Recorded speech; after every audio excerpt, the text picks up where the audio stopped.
Aujourd'hui, retour dans notre vieille Europe. Un quartier de banlieue. Des rues étroites et grises. De chaque côté, de grands immeubles étroits et gris.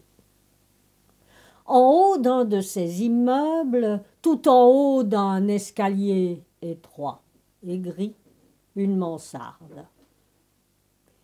La mansarde est éclairée par une petite fenêtre de toit qui laisse passer une lumière grise. Dans la mansarde, pas grand-chose. 2 paillasses dans un coin, et puis un évier de métal, et puis un poêle au charbon où brûle un maigre feu. Au milieu de la pièce, en dessous de l'unique lampe, une petite table et 2 chaises. Devant le poêle, un homme touille lentement dans une marmite cabossée. Il est vêtu d'une chemise au col élimé, d'un gilet troué au coude, et son pantalon sans forme tombe sur de vieilles savates.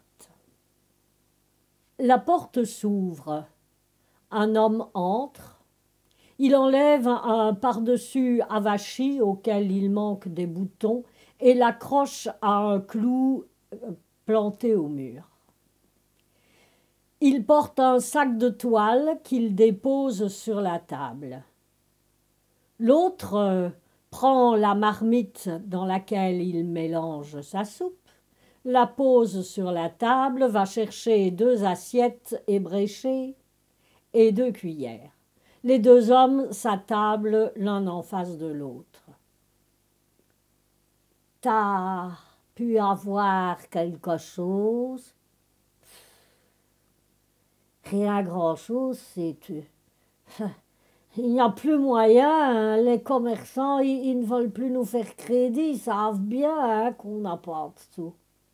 Enfin, j'ai quand même eu un pain d'hier et 2 poireaux qui sont un petit peu fanés, mais bon, ça ira, quoi. Il reste des patates, 2 aussi. Bon. Les 2 hommes mangent leur soupe claire. Leur festin terminé, ils nettoient les assiettes, nettoient la table correctement et reprennent leur travail. L'un d'eux recoud un bord de manteau, l'autre change une fermeture éclair.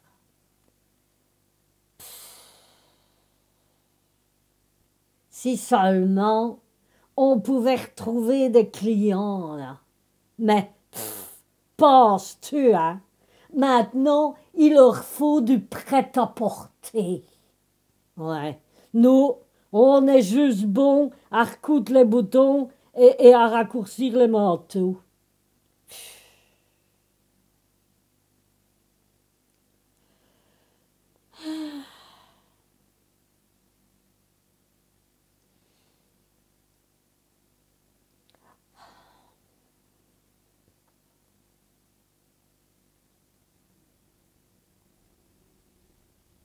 Dis, Georges, tu pars en vacances, toi, cette année-ci? Mais qu'est-ce que tu racontes? Quand est-ce que t'as vu que je partais en vacances? Je ne suis jamais partie en vacances. Toi non plus, d'ailleurs, à ce que je sache. Ah, si? Si, moi, je suis partie. Il y a longtemps, hein? Il doit bien y avoir 20 ans. Mais qu'est-ce que tu racontes? Bah, il y a bien 40 ans qu'on travaille ici tous les deux, et je ne t'ai jamais vu partir, hein? T'étais toujours là en face de moi, hein? Mais si, je t'assure, je suis partie en Inde. Ouais, j'avais été invitée par le Maharaja de Jaipur. Oh, oh, il sait ça. Mais oui, même que on est allé à la chasse. On était tous montés sur des gros éléphants. Hein? Oh, le mien, il était beau. Et il était tout caparaçonné d'or et de pierreries. Ouais. Et j'avais 4 fusils avec des crosses en argent.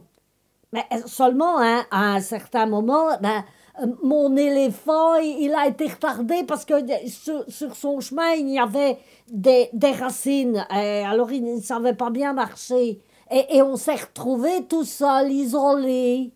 Et à ce moment-là, il y a un énorme tigre. Qu'est-ce qui est arrivé devant mon éléphant? Mon éléphant, il a paniqué. Hein? Il a fait comme ça et moi j'ai fait comme ça et je suis tombée dans les broussailles. Et le tigre est arrivé et il m'a dévoré. Ah ouais. Le tigre t'a dévoré. Ben ouais, il m'a dévoré jusqu'au dernier orteil. Mais tu racontes n'importe quoi, hein? Mais je t'assure, mais enfin, mais comment est-ce que tu veux avoir été dévoré par un tigre tout entier alors que t'es ici, devant moi, bien en vie?